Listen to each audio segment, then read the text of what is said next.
caawa waxa weeye habeen wadbo iyo hadal ma aha waa habeen aan isugu nimid casho waan ugu talagalnay walaalkeen jawaari inaan halkan hortiisa ka caddeeno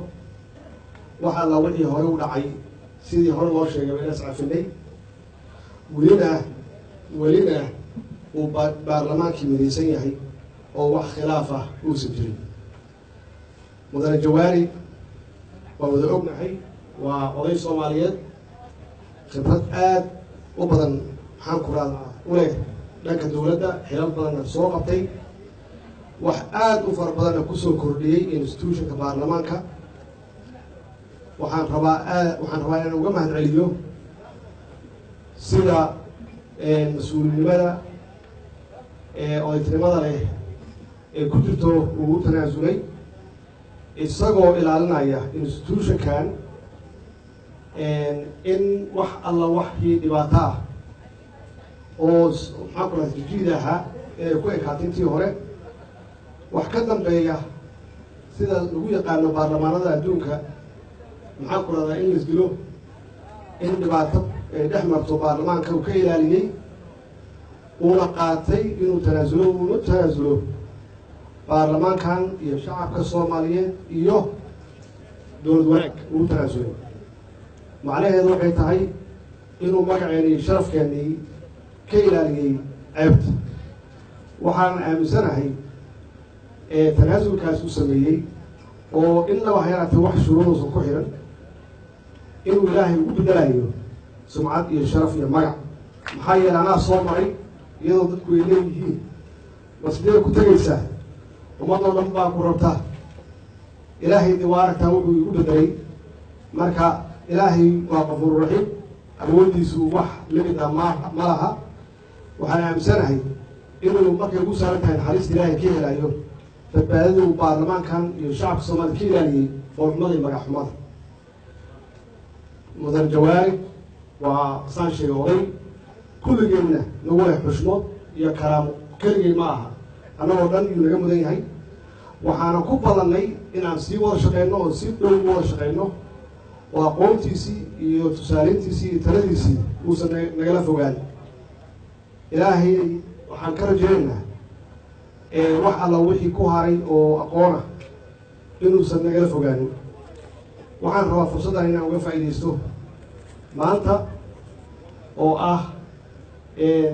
dabaaldegii aan u dabaaldegaynay sanad guuradii 58aad ee aasaaska xoogga dalka Soomaaliyeed runtii waa maalin weyn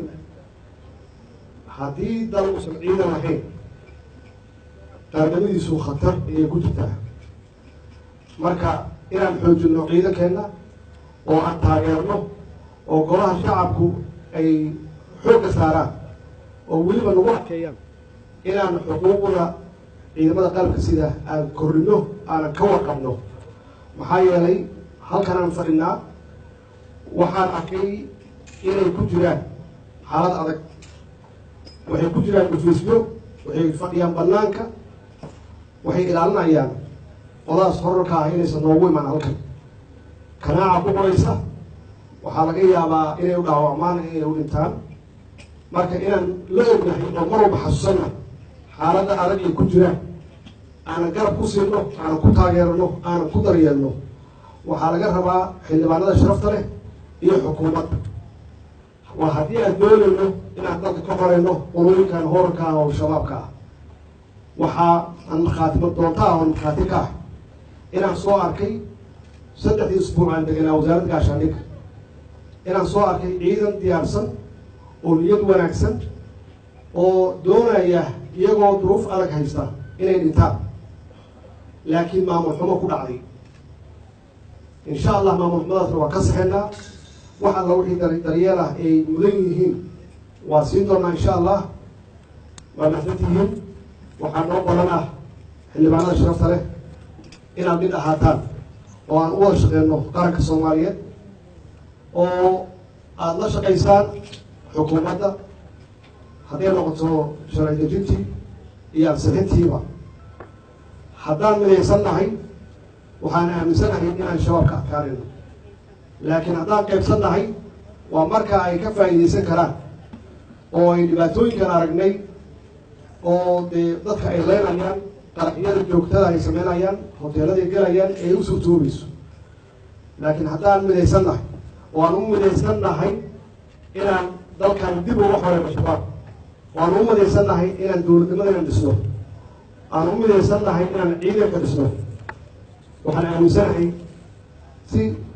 dhow oo aad iyo aad u dhow inaan uga adkaan doono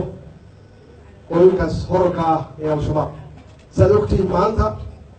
waxay qarxiyeen ciyaal dhalinyaro ah oo kubad ku cayaaraya baraawe waa ilmo yar yar ah oo aan qaan gaarin iyo waxay soo dhex dhigeen miina soo dhex dhigeen waxay halkaas kaga dileen dhalinyarada 4 dhalinyaro ah oo waxba galabsan oo iska cayaaraya marka macnaheedu waxay tahay waxaa noo yaala howl aan fududeen iyo noo taalla annaga iyaan isu joogin aan isindha buuxino dhibka iyo qaraxyada iyo dagaalka joogtada ay nagu hayaan shabaab yaa wax walba nooga weyn cadow keliya aan leenahay waa iyaga waxaan u baahan nahay muddo 2 sano wax ka yar inaan kulligan usoo wada jeesano dharkan u gashano shacabkana maxaan ku yidhaahdaa ku ogaadino ama ku dhiirigelino ama ku kicino inaan hal meel uga soo wada jeesano cadowgaasna wada haysta oo dalkeenna iyo sumcaddeenna iyo dadkeenna ee dhibaatada u geysanaya maalin walba